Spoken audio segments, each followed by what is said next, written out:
The original PlayStation was the granddaddy of JRPGs, especially when it came to making JRPGs more popular in the West. In today's video, I'll go through 10 must-play JRPGs on PlayStation. Quick side note, this won't be limited to the original PS1, there will be entries from the other generations too. I just wanted to point out how the PS1 really did wonders in regards to increasing the popularity in the West. Before I get into things, please like the video and consider subscribing to the channel if you enjoy JRPG content. But without further ado, let's get into the video.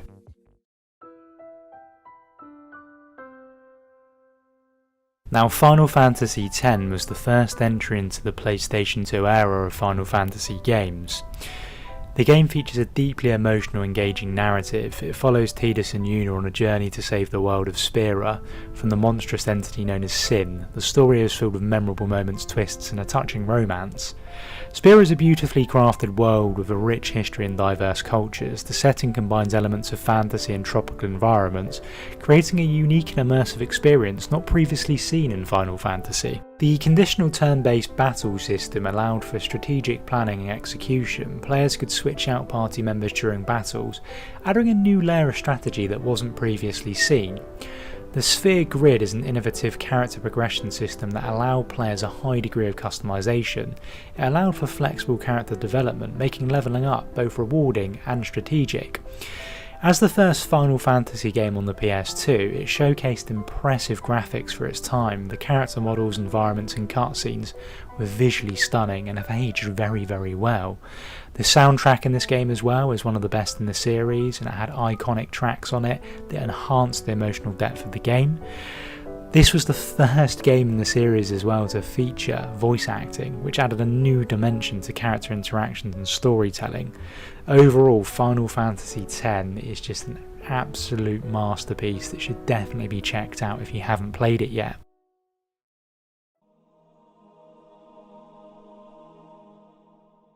Now on to one that was really slept on during the PS2 era of JRPGs, and that's Xenosaga Episode 1. The game features a rich narrative that delves into philosophical themes. It's known for its extensive cutscenes and detailed lore, which provide a cinematic experience that we don't often get as often these days. The characters are well developed and have unique backstories that contribute to the overall plot. Their interactions and growth with each other throughout the game is very compelling. The game boasts high quality voice acting and a memorable soundtrack composed by Mitsuda. The music enhances the emotional and atmospheric depth of the game. The combat system is strategic and very engaging, offering a variety of skills and abilities that players can use to overcome challenging enemies. The futuristic space-faring setting is well realised with detailed environments and a strong sense of immersion. The game's world building is one of the standout features for sure. The game explores deep philosophical questions and themes, which adds layers of intellectual engagement for players who enjoy thought-provoking content. And if this sounds like your cup of tea, definitely give this a go.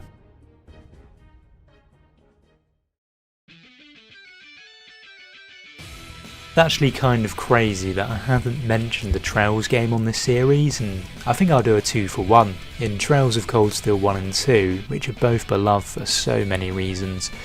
Both games feature an amazing narrative that blend political intrigue, personal drama and epic battles. The story is deeply engaging with well-developed characters and numerous plot twists, and the game excels in character development, with each member of Class 7 having their own backstory, motivation and fantastic growth arcs.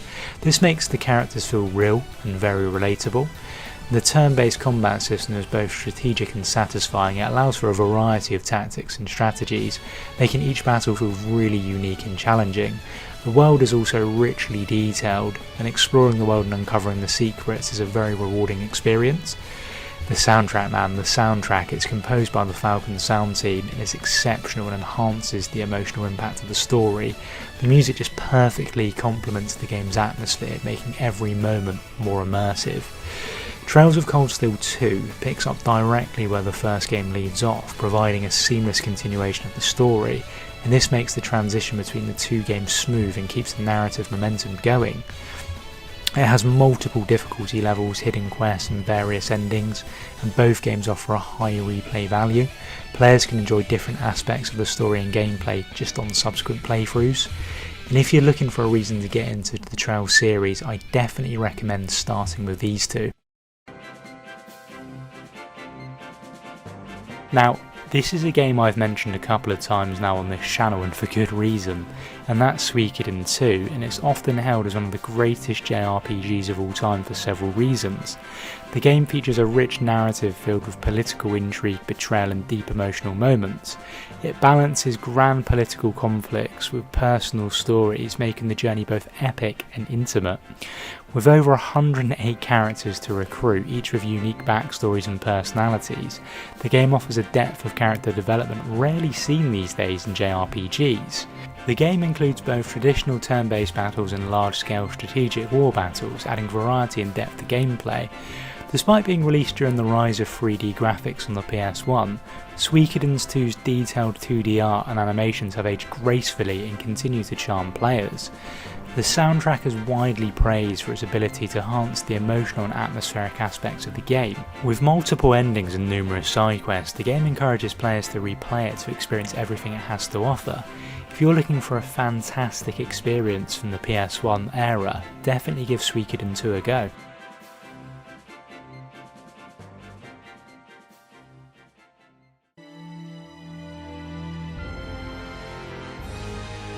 Personally, I feel Tales of Vesperia is the most highly rated when it comes to all the Tales games, and there's a good reason for that. The game features a captivating narrative that balances light-hearted moments with serious themes. The story follows Yuri, a former knight, as he navigates political intrigue and personal quests, making for a compelling journey. The cast of characters is diverse and well developed. Each member of the party has a unique personality, which adds depth to the interactions and overall story, and the chemistry between the characters is just a really big highlight. The real-time combat system is both accessible and deep. It allows for a variety of strategies and combos, making battles exciting and rewarding. The game also introduces the Fatal Strike system, adding another layer of tactics to the game. The game boasts a vibrant art style with detailed environments and character designs. The anime-inspired visuals combined with smooth animations create a visually appealing experience. The soundtrack is absolutely fantastic as well. It's exceptional, it enhances the atmosphere of the game and complements the emotional beats of the story. The world is richly detailed with deep lore that players can explore, and the game offers a variety of locations, each with their own unique charm and history. The game offers a lot of replayability as well. The game offers plenty of reasons to replay it, and there's also a New Game Plus mode that adds to the replay value. Again, if you're looking to get into the Tales series, I think there's quite a few where you can just jump in, but I think Tales of Vesperia will really get you hooked to the Tales series, and I really recommend this one.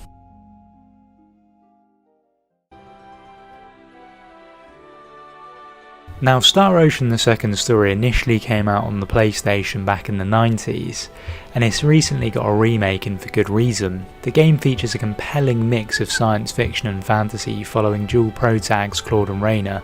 Their journey is filled with twists, mysteries and a blend of high-tech and medieval elements. The characters are really well developed and memorable. Each party member has unique abilities and backstories, making each one feel integral to the plot.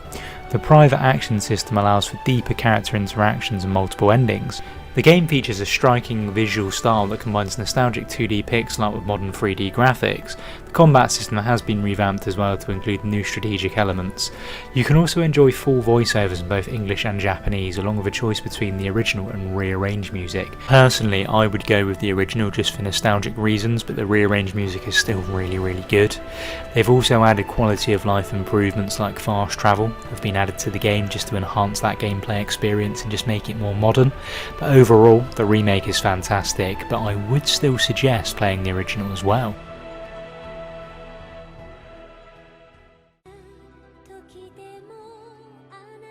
Wild Arms 2 is a hidden gem in the JRPG world, often overlooked. The game offers a compelling narrative filled with twists and turns, and it explores themes of heroism and sacrifice, keeping you invested in the characters and their journeys. The cast is memorable, each with their own backstories. Characters like Ashley Winchester bring depth and variety to the story, making your adventure more engaging. The game combines traditional turn-based combat with puzzle-solving elements, using tools to solve puzzles and dungeons, which really does add a layer of strategy and keeps the gameplay interesting.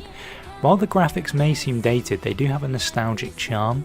I find the mix of 2D art and 3D backgrounds creates a visually appealing world that fans of classic JRPGs will really appreciate.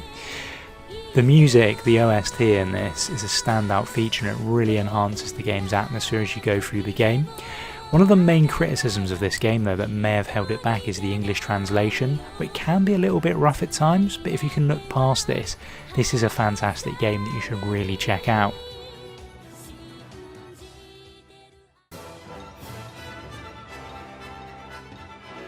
Ni no Kuni, Wrath of the White Witch, is beloved for several reasons. Believe it or not, this actually came out in Japan over 13 years ago now, and it's been I say remade, it's been remastered and brought out on new generations quite a few times since its initial release. The game features stunning cel-shaded graphics that bring the world to life. The collaboration with Studio Ghibli ensures that the art style is both charming and visually captivating. The narrative follows a young boy named Oliver on a quest to save his mother. The story is heartfelt and filled with emotional moments, making it easy to connect with the character in his journey. From the kind-hearted Oliver to the quirky Drippy, the characters are well developed and endearing. Their interaction and growth throughout the game adds depth to the story. The combat combines real-time and turn-based combat, allowing players to control both Oliver and his familiars. This system is engaging and offers a variety of strategies to master. The world of Ni no Kuni is richly detailed and filled with diverse environments to explore, and the sense of adventure and discovery is a major draw for players. The game includes a variety of side quests, puzzles and mini-games that keep the gameplay fresh and engaging. This is one of those games that if you haven't tried it yet, I think you should definitely give it a go, and there's a reason it's been brought out on many generations of consoles. Now of course, there's tons and tons of great JRPGs considered to be 10 out of 10s across all the PlayStation generations. I was thinking of potentially doing a list of 7 to 10 games from each PlayStation generation, but I wanted to initially condense it, and it's something I may consider doing in a future video. But are there any JRPGs you feel are fantastic must-plays on the PlayStation? Let me know in the comments. If you've enjoyed this video, please consider subscribing to the channel for more JRPG content like this. But until next time, I'll see you later.